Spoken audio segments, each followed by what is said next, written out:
Hey everyone, it's Dr. Rick, and we have the pleasure today of being with Dr. Amy Nuon, who is well, I probably should let you introduce yourself. Hey everybody, I'm Dr. Amy Harris Nuon.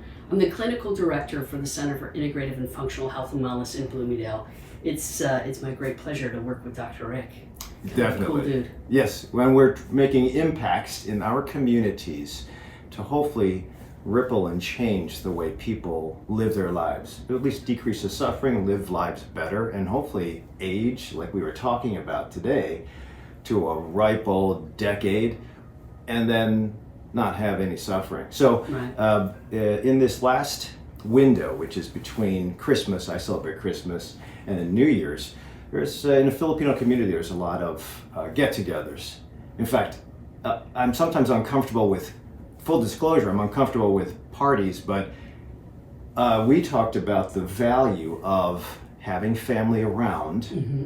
And is there something that can tangibly be measured to help with longevity? I mean, everybody's interested in hacks now, interested in seeing data on does food or what kind of diet gets you to 100? What kind of diet reverses diabetes? What kind of exercise can we do in the shortest amount of time? And in Dan Buettner's book, The Blue Zones, he pointed out there's commonalities between different parts of the world that hit or congregate the highest amount of 100-year-olds. And I think they put the food there, they put the sleep there, they put the activities there, but there's just a small mention of belonging. Yeah. And you mentioned something which was really interesting, that's why I wanted to expound upon this, that there's, how did you put it?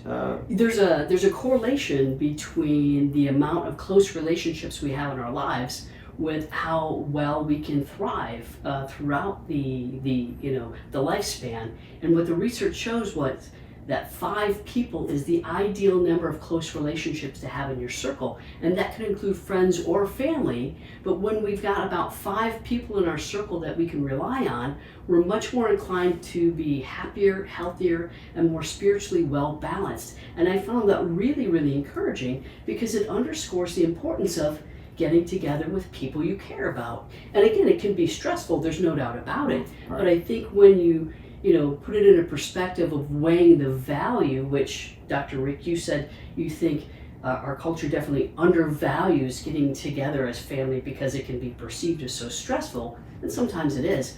I think when we start to look at things differently, as Wayne Dyer said, the things we look at change. And I think that can include our relationships. So there's definitely a correlation between close relationships and our well-being. And you mentioned belonging. Belonging is one of our 3 core fundamental needs. And without a sense of belonging, even prehistorically, we weren't likely to be able to survive.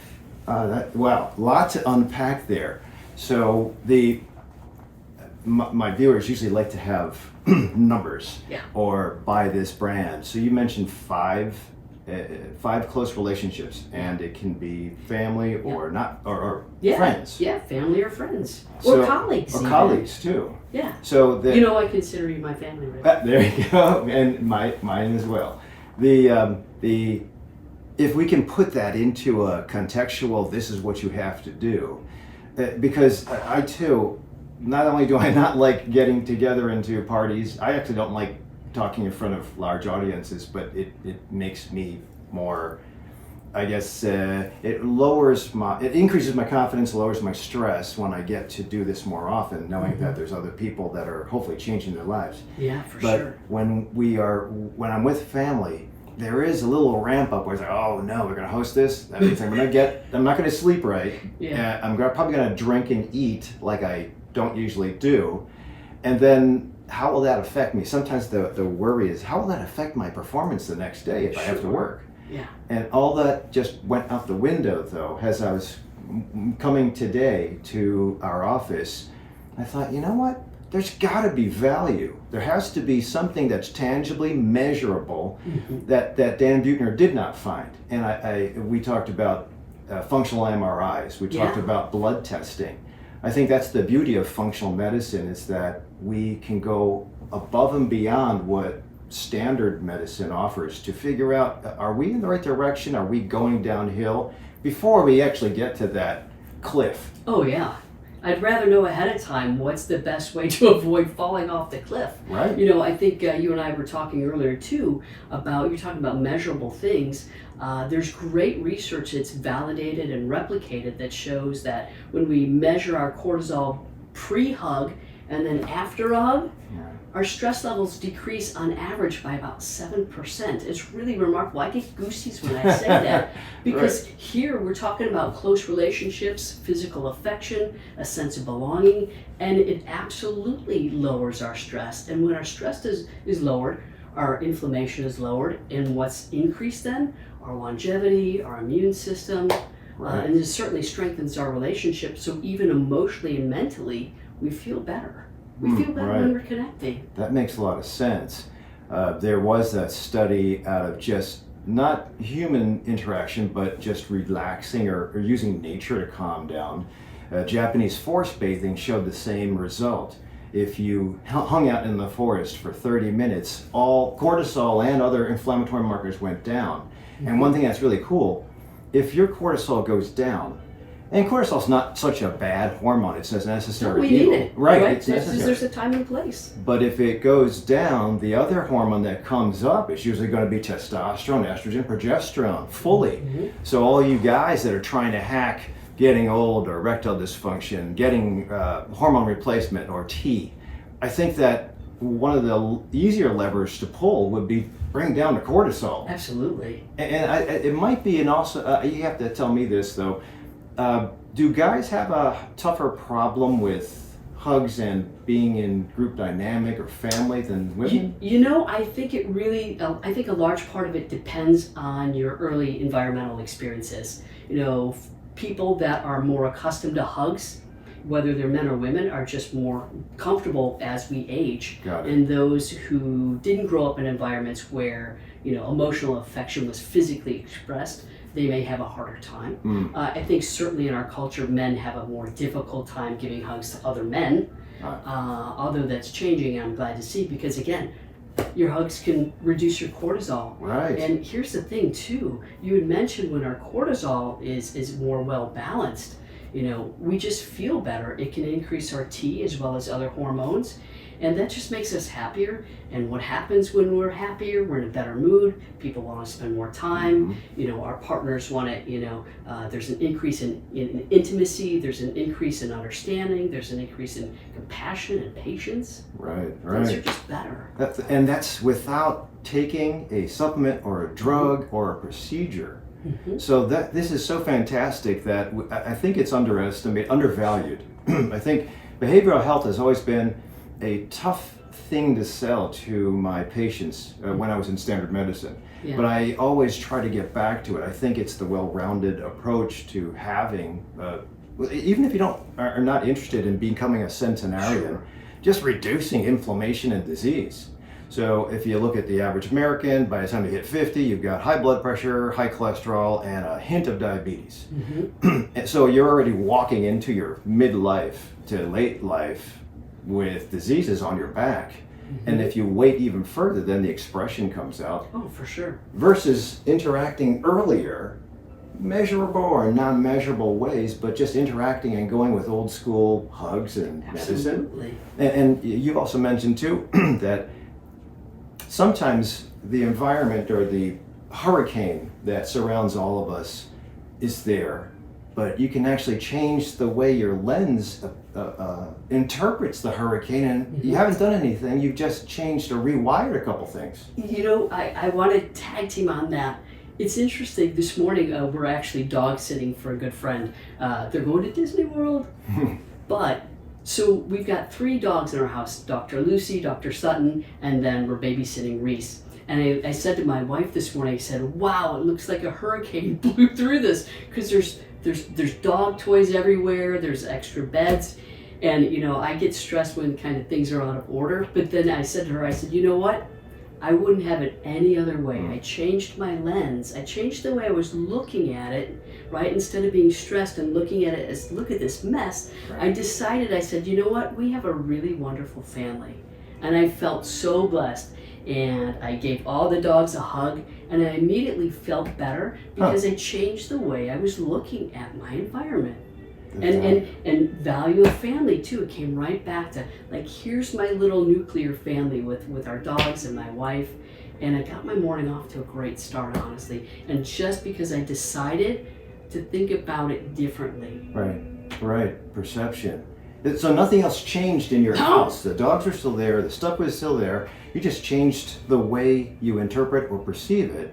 And then there was a flash of serotonin, which is good. It's a good hormone. Yeah. There was probably a beating down or control of cortisol, and I'm sure, just like the hug thing, that you released even more hormone as you were moving forward, and that can effectively change the day, 24 hours. Exactly. It's the easiest way to set the stage for a good day is to decide ahead of time. Seriously, make a decision that you're going to have a good day. Right. Because that decision to look at things differently sets you up even to deal with the bumps in the road better. Research shows that when we, take an optimistic approach and we decide we're going to have a good day, that even when not so good things happen, we recover faster.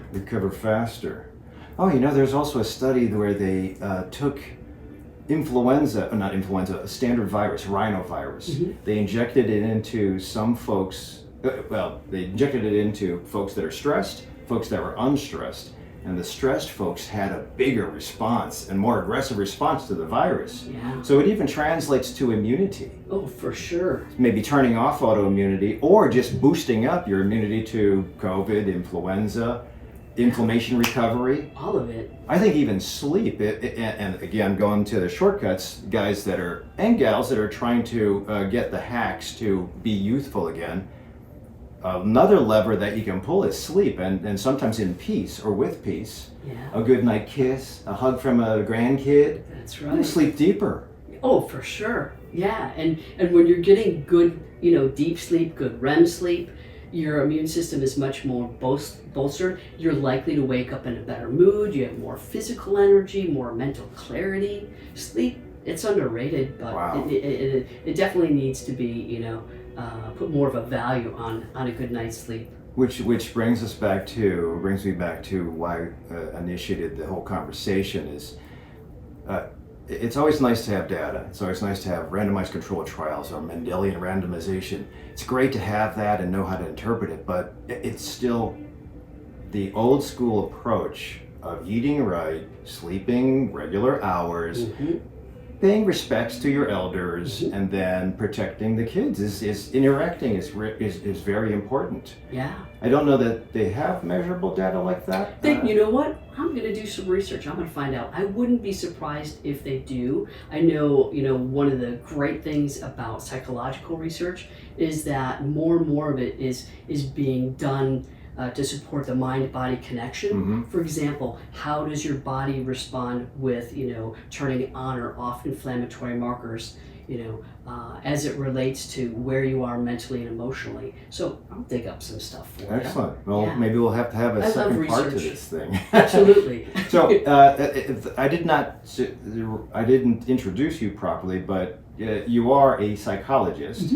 And if you can just tell the viewers where our clinic is. Yeah, so I've got the great fortune of having Dr. Rick join us here at the Center for Integrative and Functional Health and Wellness in Bloomingdale. Classically trained as a clinical psychologist, double certified now, and with a postgraduate specialization in functional health. And I'm really excited. We often get called the one-stop shop because we're very, very integrative. We've got some great therapists here. We've got a great psychiatrist whose mission is to get people off medications through functional medicine, through lifestyle changes.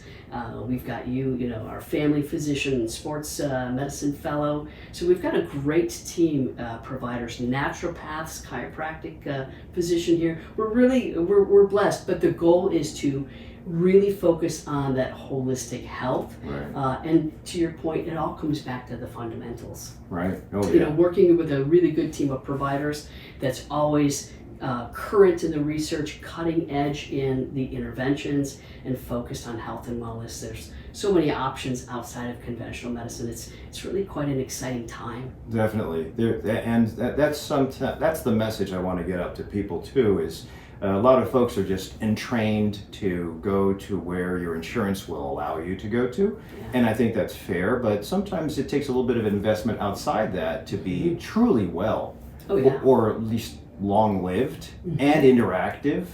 I think that it's our duty as humans to progress through the aging process and then give back when time is necessary. And I value my role as a grandfather, and I'm looking forward to maybe great-grandfathership, but it's going to take a lot of work. And I think what we offer here is very important to grow and get the foothold to success later on. Absolutely. Absolutely. Great. Thank you very much. My So pleasure. we'll Yeah, talk thank you. about this maybe after reading on functional fMRIs. For those of you who want to meet Dr. Amy, we will be having a conference on January 14th in Bartlett. I'll put the link down below. Please consider coming for information. Especially bring your questions. I think that we can shoot off the cuff. And I love that stuff. Yeah, me too. I love that stuff. I find it energizing. I always get nervous, but I reframe it as excitement. Right, change. Yeah, I like that. I'm going to get that lens changed. So Yeah. thank you very much, Dr. Amy. Thank you. Appreciate it, Dr. Thanks, Lee. guys. Don't Thanks, forget to give everyone. a like and subscribe, and I'll see you at the next video.